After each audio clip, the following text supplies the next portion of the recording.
Welcome to Hope Talks, where we share inspiring stories of hope in Jesus Christ. Hope Talks is hosted by Pastor Margaret Michael and Grayson Willis. Join us for uplifting stories of triumph, faith, and the enduring power of Christ's love. Also, if you're in the listening area, tune into 1470 AM or 102.1 FM WBTX to listen to Hope Talks every Sunday at noon. Welcome to today's broadcast of Hope Talks. I'm Grayson Willis. And I'm Pastor Margaret Michael. Thanks for tuning in, and today we're joined by Stacy Escobar. Stacy, how are you doing today? Doing great, thanks. Stacy's in to share her testimony today.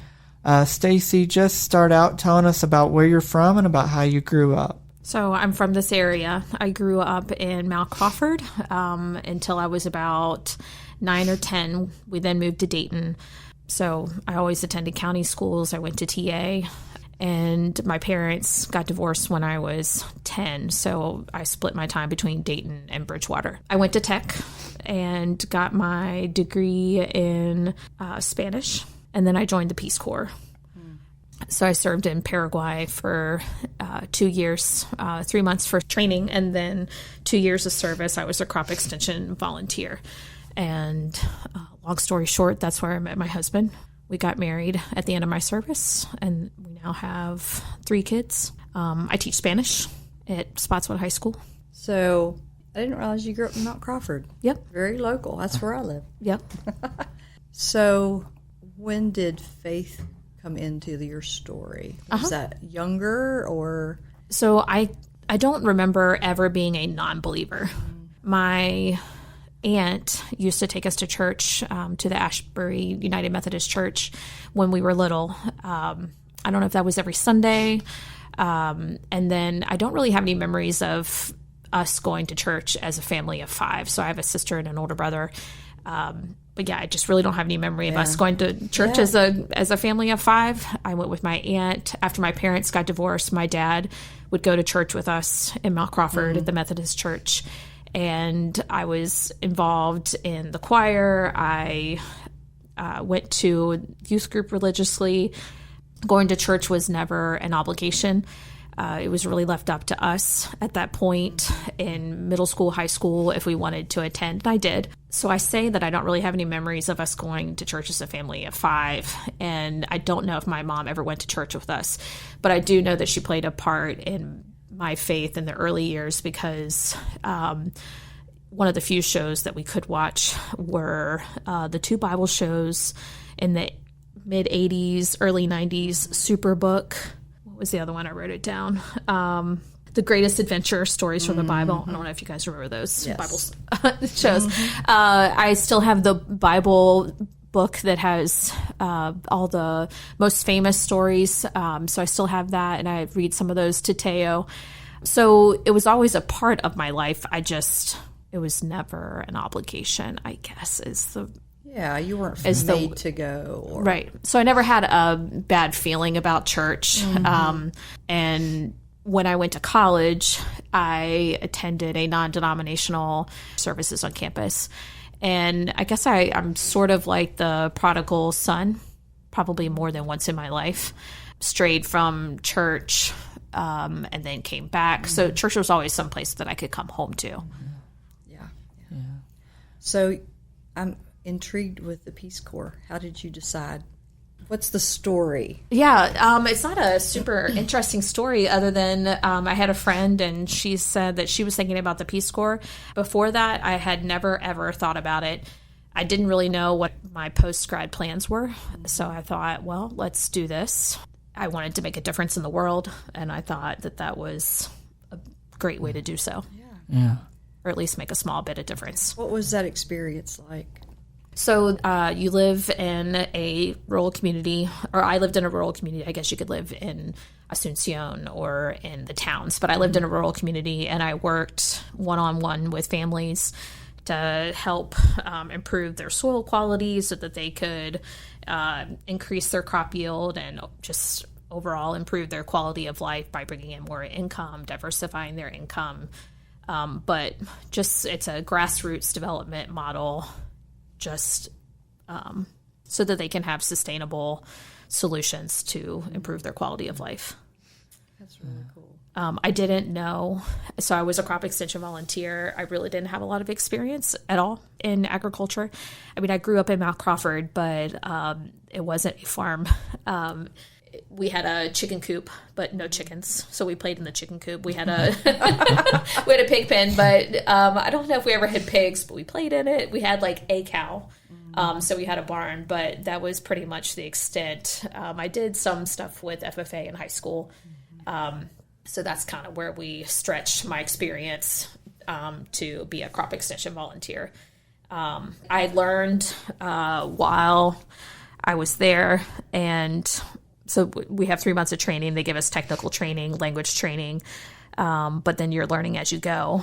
And so I was never an expert in the field, but the idea is that I'm able to connect to the community, to the Ministry of Agriculture, or bring in resources for them. And if they had a question on how to do something, or they were interested in planting strawberries, I would go get the information and bring it back to them and share. The connection of ministering to the people, and with you getting your degree in Spanish, that gave you, I'm sure you were very helpful in that area, being able to communicate. Right. Yeah. I had to learn Guarani, which is their second language. So yeah, I did know Spanish, but then since I knew Spanish, the language training was in Guarani so that I could speak that language as well, which was huge. When I lived in the rural community, a lot of people speak both languages, or at least understand both languages, but the more rural you get, the more they prefer Guarani over Spanish. So if you want to make a connection, a real connection with those people, you have to speak their first language. So you mentioned you met your husband in the Peace Corps. So would you like to tell that story about how you all met? My kids think it's really sweet, I suppose. It's not a super interesting story. And it sounds kind of funny, but I went to visit a volunteer. He lived in a town that was close to my community, and there was a volunteer working in his town. So I stayed with her. We went to one of her friends' house, and we were sitting outside as a group talking, and Adam, that's my husband, he stopped by and said hi. He remembered meeting me that night, but I didn't. He sent me greetings the next day, through a friend, and they told me Adam says hi, and I was like, Adam who? That was not necessarily, but that's technically where we met. And then he played soccer, and I would go to the community games, and that's how we started seeing each other more often and talking. So it's really just, like I said, not a super exciting story, but a very, I guess, humble one. Yeah, that's really cool. You traveled a few years ago. Have you been back to Paraguay a few times? We've been back a few times. Michaela's probably my oldest. She's 17. She's gone with us the most often, of course. I'm trying to think how many times we've been back. 4 or so times. We would love to go back more often, but it's just for a family of 5 is really expensive. Yeah. So you did some mission too. Yeah, I have gone to Guatemala a couple of times on mission trips. Yeah. I was thinking like you went to Paraguay. Yeah. So Paraguay is I was in the Peace Corps. Yeah, but I was thinking like when was through through village to so I don't know if I technically was a part of that mission trip. I went with my family, and they went as well. And Heidi came, the director of Village to Village, came to Adam's community, and then I went out with them to get supplies for the church build. So it wasn't necessarily me on that mission trip. I did meet up with them and help them purchase the supplies, which was kind of an adventure in of itself. So yeah, I guess I helped facilitate that. But then that was the extent of my involvement in that trip. But it was it was right where his home was. No. Oh gosh, I couldn't tell you how many hours away. So Adam is about 2 hours from Asuncion, the capital, and this church build that they were facilitating was maybe close to Asuncion, just in the opposite direction. Gotcha. Yeah. So I was just wondering like what was the connection there, right? And So I was a board member of Village to Village for many years. So that's how I was involved in that trip. So when did you all move to the States? So we got married at the end of my service in 2003, and then we stayed for about a month. And then so we came back here in January of 2004. Okay. Adam just got his citizenship. So I just say that because, so we came in 2004. So what is that, 21 years later? Wow. Set his mind to doing the interview and taking the test. Right. And how did you end up here at the Church of the Nazarene? And so I got connected through Kids Harbor. And so Michaela, this question often gets asked, when did you first come here? And I don't remember exactly, but so it was through Kids Harbor when Michaela was little. So 15 years ago, maybe. So it's when she was little.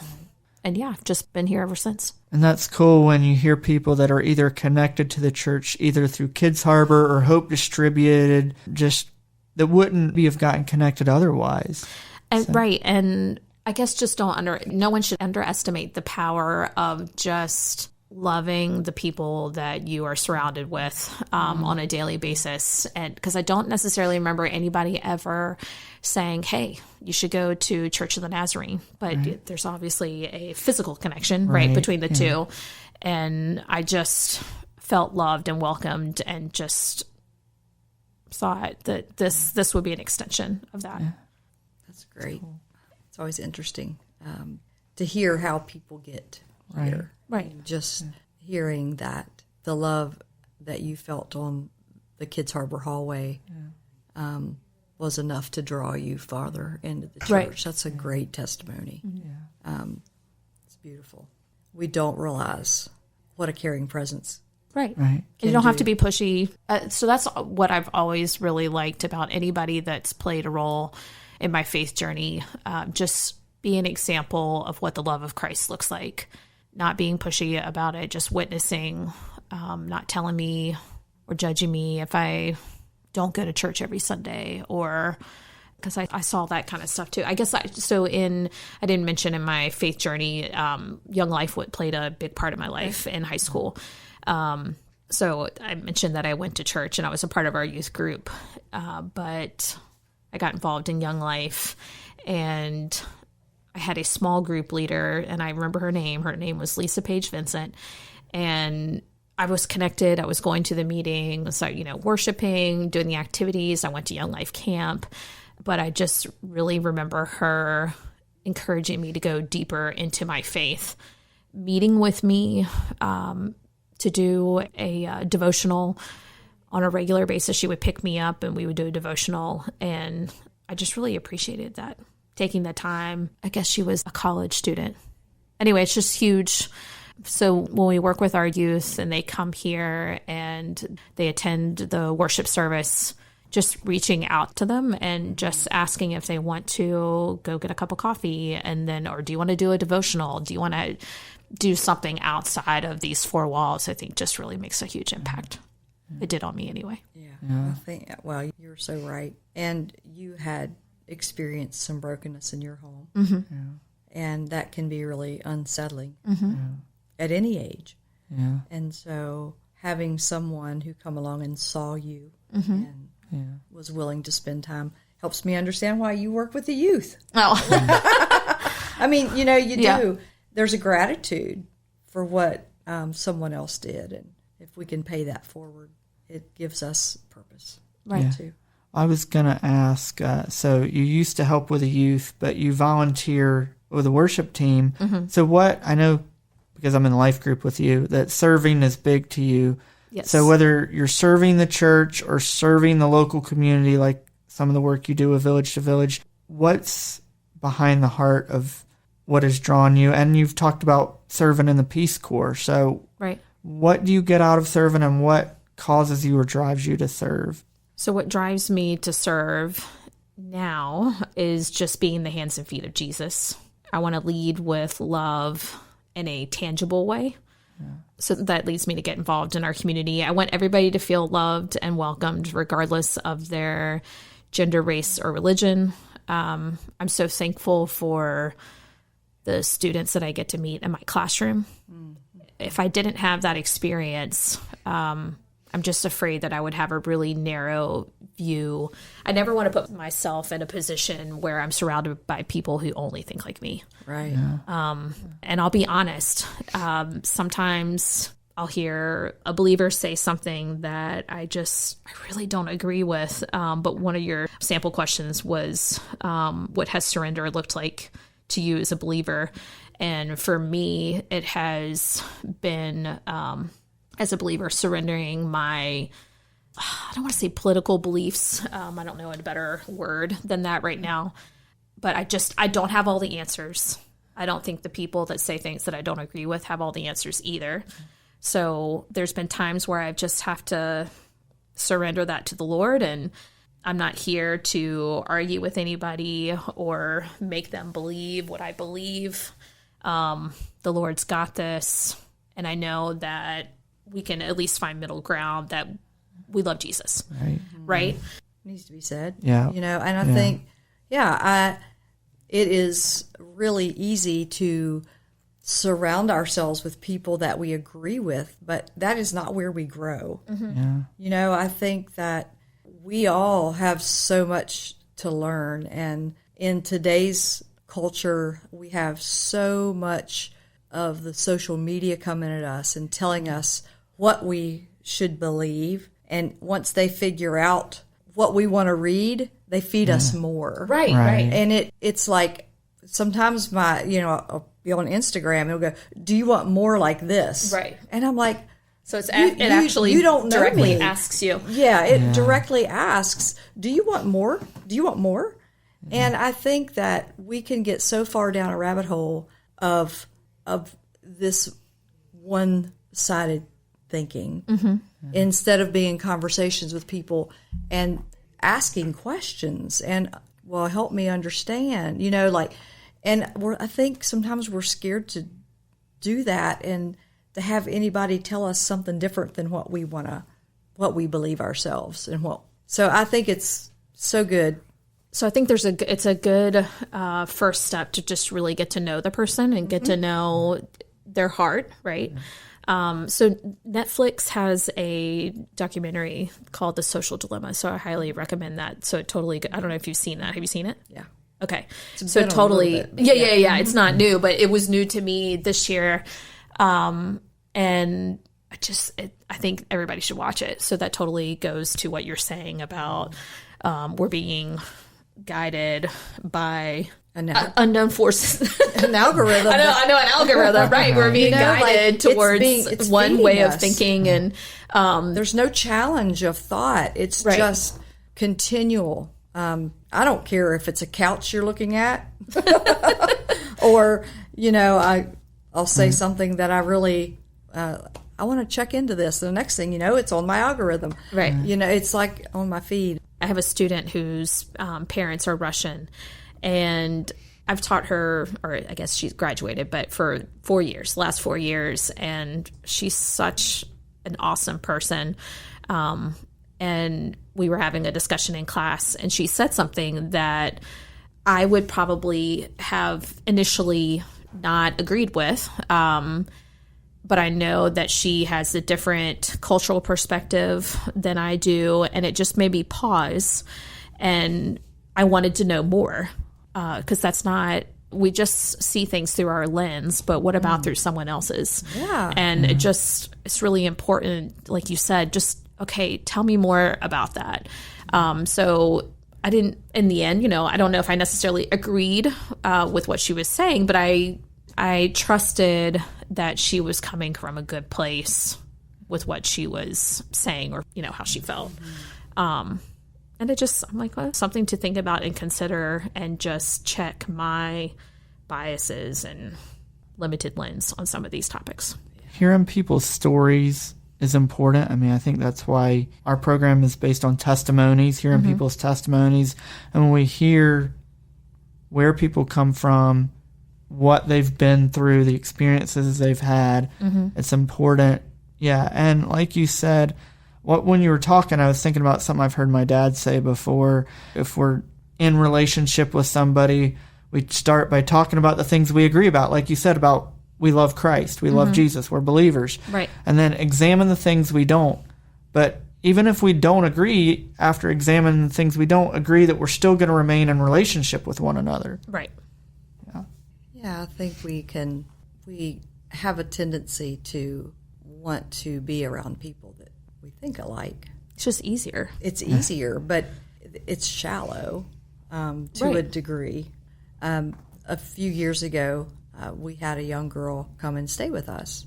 She grew up in Baghdad, and we were standing in the backyard one day. She lived with us for a year, and she asked me a political question, and I said, well, I voted. That's my right and my privilege, but I said, really, I'm a part of another kingdom. She's like, what? I said, yeah. I said, when I accepted Christ as my Lord and Savior, I gave my whole life to him, and that's the kingdom that I promote.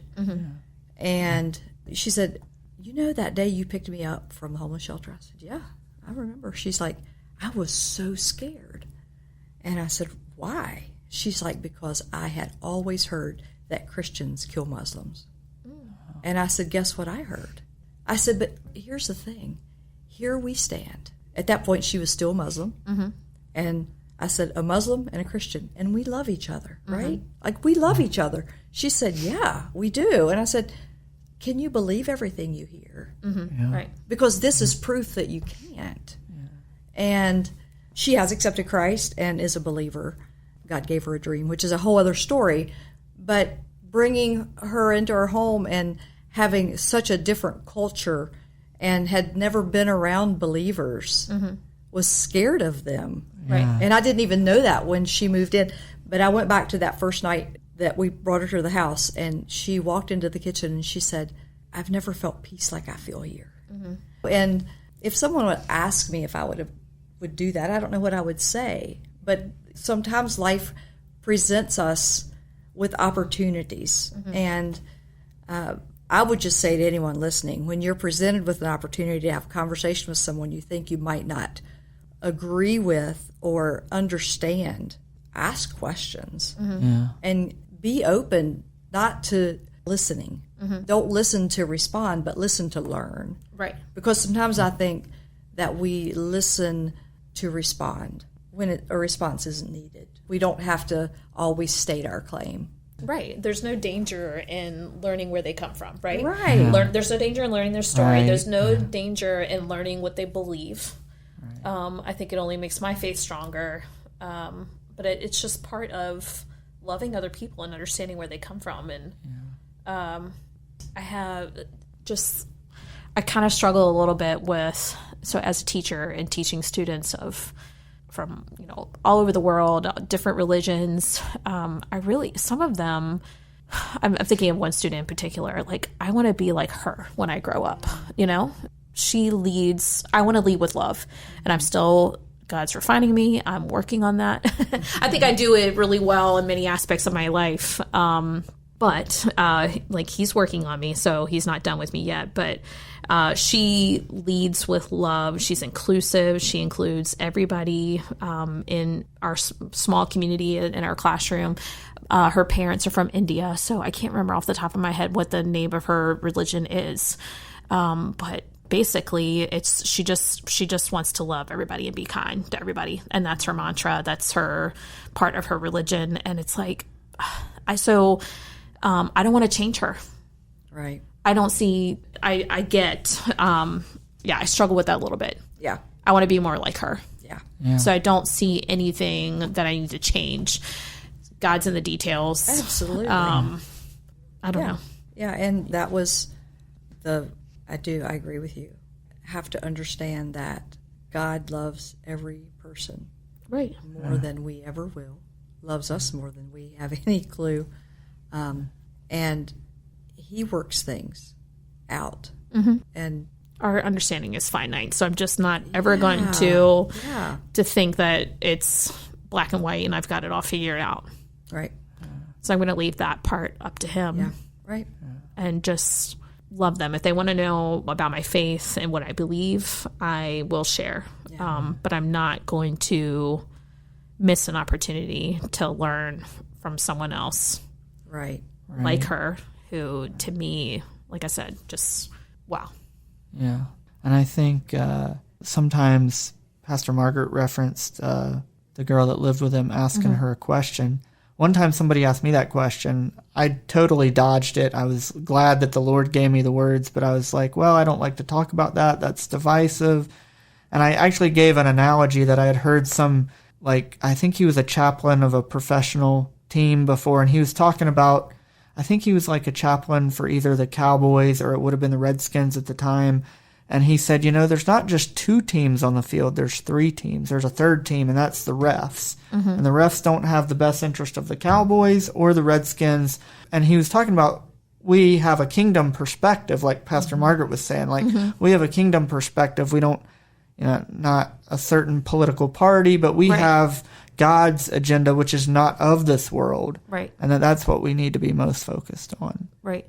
And loving others well is a kingdom focus. Right. Right. Showing his love. Yeah. And not just the easy ones. Right. Right. Yeah. And I think it's so easy to, again, I'm really not wanting to talk about social media, but I think it's so easy to put words out. But if we can have face-to-face conversations and really get to know the people that maybe we think we don't and could never agree on. I've watched it over the years so many times where people think they would have nothing in common with someone. But when we bring the walls down and we have a human conversation, a face-to-face conversation, and we go, wow, you had that experience. And when we put walls up, we miss a lot of opportunity to connect with people. Right. That could make our perspective, could grow our perspective in ways that will help us to be more loving and caring to everyone we meet. Right. So, Stacy, we call this program Hope Talks. What's bringing you the most hope right now, or what's bringing you hope that you would like to share? So being a part of the worship team brings me hope. So throughout my faith journey, so I grew up in a traditional small church, so we sung hymns, and I love to sing. But with traditional hymns, I would say I never felt like super connected when I was singing the words. I didn't get goosebumps. I probably wasn't really even paying attention. I'm sure I wasn't. I'm sure I was paying more attention to following those little small dots and making sure I was singing not getting lost in the verses because it jumps all over the place. But when I started singing here on the worship team, and it wasn't initially, so I started in the choir and then started participating a little bit in the worship team. But so there's been an evolution in my connection with the Lord through the worship music. But there are times, and it's not all the time, but there are times when we sing songs and I get goosebumps. I feel connected to the Lord in a way that I never did before. So I would say that worship music is my love language at this point. We sang, last Sunday? Elevation Worship, More Than Able. Yeah. And I got really emotional during that song, especially when we got to the part where it says, "Can you imagine with all the faith in the room what the Lord can do?" Anything is possible. Yeah. So that gives me hope. I mean, can you imagine? If all of us in the room with all the faith that we have, all the Lord needs is the faith at the size of a mustard seed, right? To move a mountain. Right. Yeah. So can you imagine all the faith in the room, what we could do? Yeah. In my life and our community, so that brings me hope, and it just really convicts me that anything's possible and God's on the move and he's still making miracles happen. And that's cool. Yeah. Stacy, is there anything else in closing that we haven't asked you already or that you haven't shared about your testimony that you would like to share? No, I don't think so. It's been great to have you today. Thanks for sharing with us. Thank you for listening to today's broadcast of Hope Talks. We pray that as you've heard Stacy Escobar's testimony today, that it truly has been a half hour of hope for your life. May God bless. Hope Talks is sponsored by Church of the Nazarene in Harrisonburg in partnership with Sunshine Ministries.